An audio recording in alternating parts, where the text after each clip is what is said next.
Hello, welcome to Geojit spotlight. ആദ്യം വിപണിയുടെ ഇപ്പോഴത്തെ അവസ്ഥയെക്കുറിച്ച് ചുരുക്കി പറയാം. ഒന്ന്, വിപണി ബുള്ളിഷാണ്. ആഗോളതലത്തിൽ തന്നെ മിക്ക പ്രധാന വിപണികളും റെക്കോർഡ് നിലയിലാണ്. ഇടവിട്ട കറക്ഷൻസ് നല്ലതാണ്, അതും ഇപ്പോൾ സംഭവിക്കുന്നുണ്ട്. രണ്ട്, ഒരു ബുൾ വിപണിയുടെ പ്രധാന ലക്ഷണം തുടർച്ചയായി അത് പുതിയ ഉയരങ്ങളിൽ എത്തുന്നു എന്നതാണ്.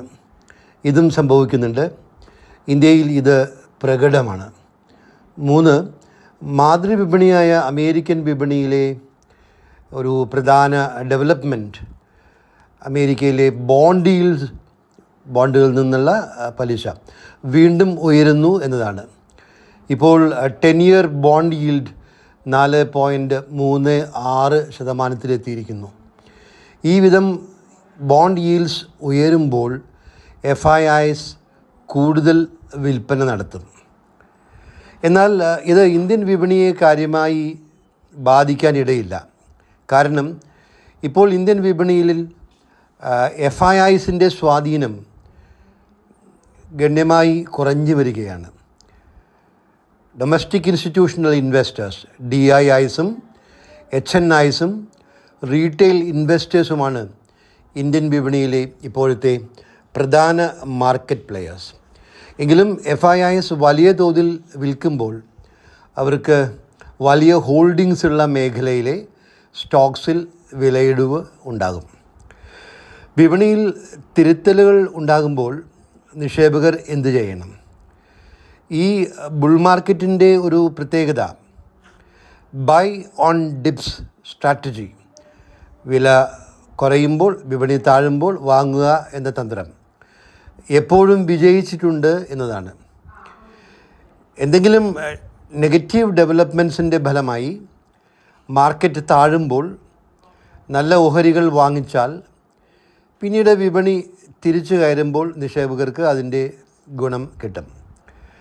കറക്ഷനിൽ നിന്ന് തിരിച്ചു കയറൽ ഒരു സ്ഥിരം ട്രെൻഡ് ആയതുകൊണ്ട് താഴ്ചയുണ്ടാകുമ്പോൾ ഓഹരികൾ വാങ്ങിക്കാം. പ്രധാന ചോദ്യം ഏത് തരം ഓഹരികളാണ് വാങ്ങേണ്ടത് എന്നതാണ്. Large caps or mid caps or small caps. ഈ 3 സെഗ്മെൻറ്റ്സിലെയും വാല്യുവേഷനെ കുറിച്ച് പലതവണ പറഞ്ഞതാണ്. സ്മോൾ ക്യാപ്സിലെ വാല്യുവേഷൻസ് അമിതമാണ്. ലാർജ് ക്യാപ്സിലെ വാല്യുവേഷൻസ് ഫെയർ ആണ്. സ്മോൾ ക്യാപ്പ് വാല്യുവേഷൻ അമിതമാകയാൽ നിക്ഷേപകർ ജാഗ്രത പുലർത്തണം എന്ന് റെഗുലേറ്റർ സെബിയുടെ വാർണിംഗ് ഉണ്ടായപ്പോൾ സ്മോൾ ക്യാപ്സിൽ കറക്ഷൻസ് ഉണ്ടായെങ്കിലും ഈ സെഗ്മെൻറ്റ്സ് വീണ്ടും തിരിച്ചു കയറി. മ്യൂച്വൽ ഫണ്ടുകൾ തന്നെ സ്മോൾ ക്യാപ്പ് സെഗ്മെൻറ്റ് നിക്ഷേപങ്ങൾക്ക് നിയന്ത്രണം ഏർപ്പെടുത്തിയിട്ടുണ്ട്. റിഡംഷൻ്റെ മുകളിലും നിയന്ത്രണങ്ങൾക്ക് സാധ്യതയുണ്ട്. സെബിയുടെ ഭാഗത്തു നിന്ന് ഇനിയും നിയന്ത്രണങ്ങൾ വരാം. അതുകൊണ്ട് നിക്ഷേപകർ വലിയ റിസ്ക് എടുത്ത് സ്മോൾ ക്യാപ്സിന് പിന്നാലെ പോകാതിരിക്കുന്നതായിരിക്കും നല്ലത്. ക്യാപിറ്റൽ ഗുഡ്സ്, അതായത് LNT, ABB, siemens, Cummins, Thermax തുടങ്ങിയ ഓഹരികൾ മാർക്കറ്റ് കറക്ഷൻസ് ഉണ്ടാകുമ്പോൾ ദീർഘകാല നിക്ഷേപത്തിന് വാങ്ങാം.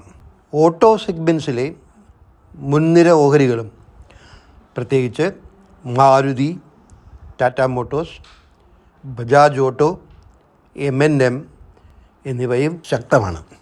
ICICI bank, HDFC bank, Kotak bank, SBI, bank of Baroda, Canara bank എന്നീ ഓഹരികൾ 2 വർഷ കാഴ്ചപ്പാടിൽ വാങ്ങിച്ചാൽ ഭേദപ്പെട്ട റിട്ടേൺസ് ലഭിക്കും.